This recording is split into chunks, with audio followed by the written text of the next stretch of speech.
At first glance, a helicopter seems to be able to fly without wings. Actually, however, the rotor blades of a helicopter are shaped much like the wings of an airplane. The upper surface of the rotor blade is more curved than the lower surface. When the rotor turns, air moves past it in much the same way that it moves past the wing of an ordinary plane.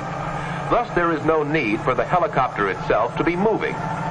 When the blades move fast enough, they provide the lift necessary to raise the helicopter off the ground and permit it to hover. Thus, helicopters are called rotary wing aircraft, while conventional airplanes are called fixed wing.